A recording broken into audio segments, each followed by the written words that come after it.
जय हिंद, वंदे मातरम। साथियों, BSF head constable भर्ती 2022 का एक नया अपडेट आ चुका है। अगर आप बीएसएफ हेड कांस्टेबल का फॉर्म भर रखा है और आपका एडमिट कार्ड जारी हो चुका है, तो ये डॉक्यूमेंट आपको लेके जाना जरूरी है। और क्या क्या होने वाला है ये पूरा इस वीडियो के अंदर बताएंगे। क्या क्या डॉक्यूमेंट लेके जाने वाले हैं, नहीं तो आपको बाहर कर दिया जाएगा। फिजिकल में क्या क्या होगा, संपूर्ण जानकारी इस वीडियो के अंदर देने वाला है। तो दोस्तों शुरू करते हैं। डिफेंस एजुकेशन आप सभी के लिए दोस्तों हर बार नई नई अपडेट आपके लिए लेके जाते हैं।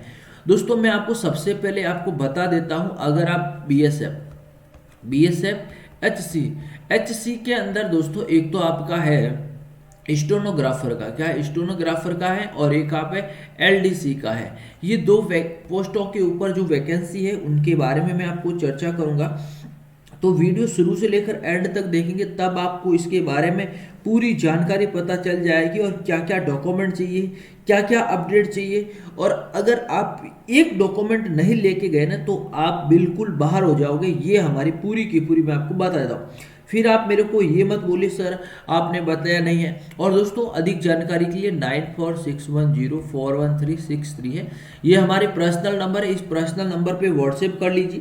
क्या कर लीजिए, व्हाट्सएप कर लीजिए। और व्हाट्सएप के माध्यम से भी हम आपको बताएंगे कि भैया ये डॉक्यूमेंट अगर आपको जो जानकारी आपको नहीं मिल रही है या फिर कुछ अपडेट आपको मिल रहा है, तो आप मेरे को इस नंबर पे व्हाट्सएप कर लीजिए और हमारी टीम आपको सारा जानकार आपको अपडेट देने वाले हैं। ये चीज़ आप सभी स्टूडेंट ध्यान रखें, क्योंकि मैं हर बार हर स्टूडेंट को जो है कुछ अपडेट आपको देता रहता हूँ और बिल्कुल सही और सटीक मैं अपडेट देता रहता हूँ।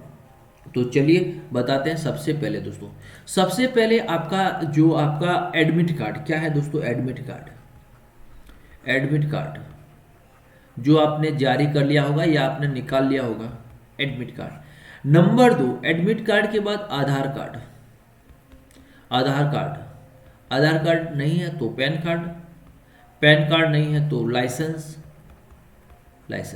ये आपका आईडी प्रूफ के तौर पर आपको चाहिए। बिल्कुल आपकी जो आईडी प्रूफ है उस आईडी प्रूफ के तौर पर आपको लेके जाना है, क्योंकि आप वहाँ से पता चलेगा कि मेरा ये है। आधार कार्ड प्लस ये दोनों चेक होंगे, उसके बाद आपके लिए कम से कम दोस्तों 3 नंबर ऑप्शन है 6 फोटो। कितने? 6। कम से कम फोटो लेके जाने हैं 6। आप अधिक कितने लिख, लेकिन कम से कम फोटो आपको 6-7 में। आप बोलेंगे सर फोटो से क्या करेंगे, ध्यान रखना साथ में फोटो आपको लेके जाना है, वरना डिसमिस का मामला हो सकता है। चाहिए या नहीं चाहिए वो बाद का मामला, लेकिन फोटो आपको लेके जाना जरूरी है। उसके बाद 4 नंबर, अब आपके जो डॉक्यूमेंट, पर्सनल डॉक्यूमेंट, देखिए सबसे पहले 10वीं की मार्कशीट। क्या है? 10वीं पास। क्या हो गया आपका? 10वीं पास मार्कशीट हो गया। यस। उसके बाद 12वीं की मार्कशीट।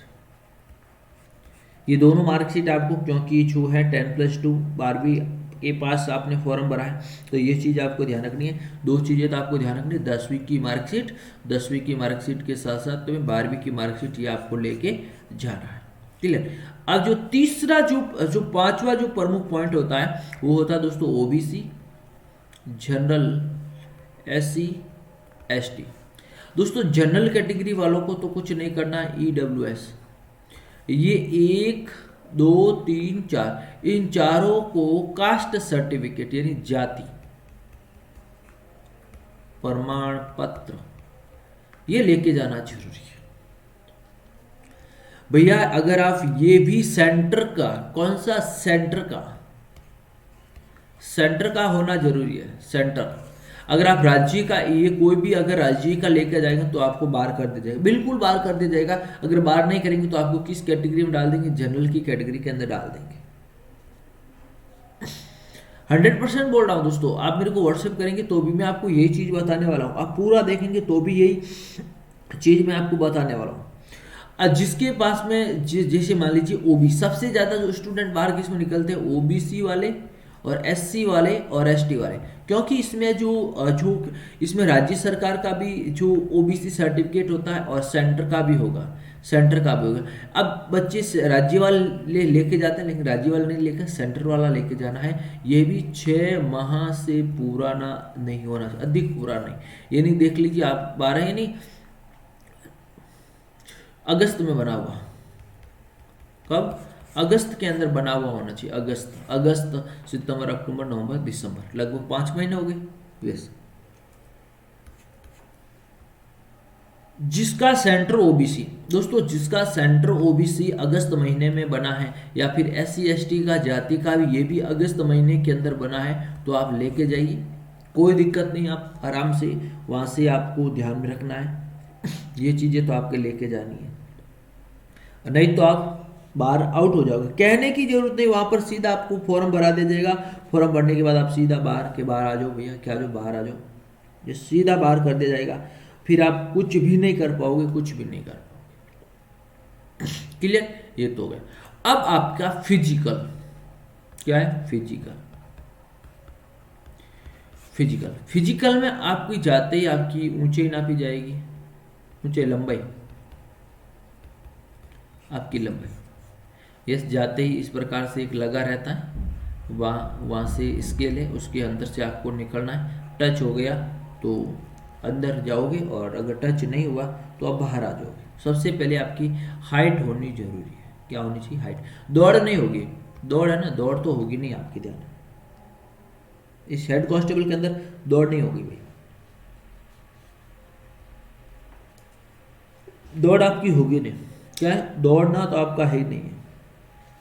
आप बोलेंगे दौड़ना तो है ही नहीं आपको, बस क्लियर। ये तो होगी आपकी हाइट। अब हाइट के अंदर 168 172, ये दो ही हाइट चलती है।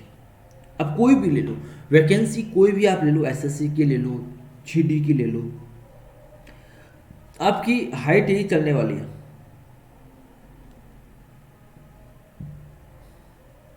क्लियर। और देखिए जिसका 165 है, अब 165 वाले वो भी क्वालिफाई है। क्या 165 वाले भी क्वालिफाई है? अब 165 वाले कैसे है? और अगर आप महिला कैटेगरी है, क्या महिला कैटेगरी, तो महिला कैटेगरी 162 और 150 महिला कैटेगरी के लिए।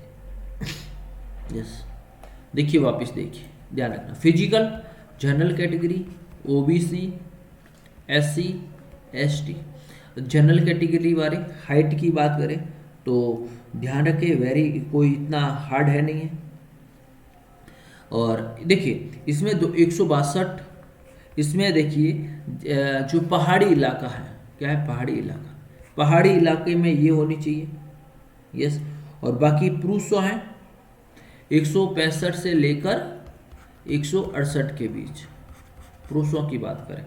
और अगर आप एससी एसटी कैंडिडेट हैं तो एससी एसटी कैंडिडेट के लिए भी 165 से लेकर 168, कम से कम 165 होनी चाहिए, और अधिक आपकी कितनी भी कोई दिक्कत नहीं है। और अगर पहाड़ी इलाका है तो आपको 162 होनी चाहिए। वही महिला की मैं बात करूं तो दोस्तों, महिला की बात करूं तो महिला 155 आपकी हाइट होनी चाहिए, हाइट बिल्कुल। और अगर पहाड़ी इलाकों की है, पहाड़ी इलाकों की है, पहाड़ों के अंदर अगर आप रहते हैं, जैसे असम, मेघालय, नागालैंड है, तो 150 जी महिलाओं को छूट दी जाती है। उसके बाद आपकी होता है सीना, छाती। पुरुषों के लिए, महिलाओं के लिए अनिवार्य नहीं, केवल पुरुष है। पुरुषों के लिए ये अनिवार्य है, पुरुषों के लिए क्या है, ये अनिवार्य है। चेस्ट पुरुष 77 से लेकर 82 आराम से। कम देखियो, 5 फुलाव जरूरी है, फूलना 5 जरूरी, कम से कम 5 आपको फुलाना जरूरी है। जनरल हो, एससी हो, एसटी हो, सब है। अगर आप एससी कैटेगरियन, एसटी कैटेगरियन, उसके लिए 76 से लेकर 81 है, एसटी के लिए, ओनली फॉर एसटी के लिए। अगर आप जनरल ले लो, ओबीसी ले लो, एससी ले लो, ईडब्ल्यूएस ले लो, सभी का 77 से लेकर 82 है, 82। यस,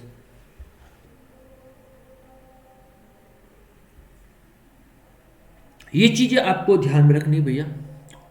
चलिए देखिए ये हो गया। तो उसके बाद आपको एक डॉक्यूमेंट मिल जाएगा इस प्रकार से। अगर आप सभी पास कर लेते हैं तो आप फिट हो जाओगे। क्या हो जाओगे? आप फिट हो जाओगे, आप फिजिकल फिट हो जाओगे, पास हो जाओगे। आपके पास एक लेटर कर दिया जाएगा और उसके बाद आपका क्या होगा? एग्ज़ाम। क्या होगा? एग्ज़ाम। एग्ज़ाम की तैयारी अगर आपको करनी है तो भी आप हमारे साथ जुड़ जाइए दोस्तों। एग्ज़ाम की तैयारी के लिए हम आपको देते हैं पेपर। क्या देते हैं? पेपर। उस पेपर के माध्यम से आप तैयारी कर सकते हैं। तो thank you so much. Video अच्छा लगा होगा, वीडियो को लाइक करें, शेयर करें, अपने सुझाव कमेंट बॉक्स में देते रहे। थैंक यू सो मच, धन्यवाद।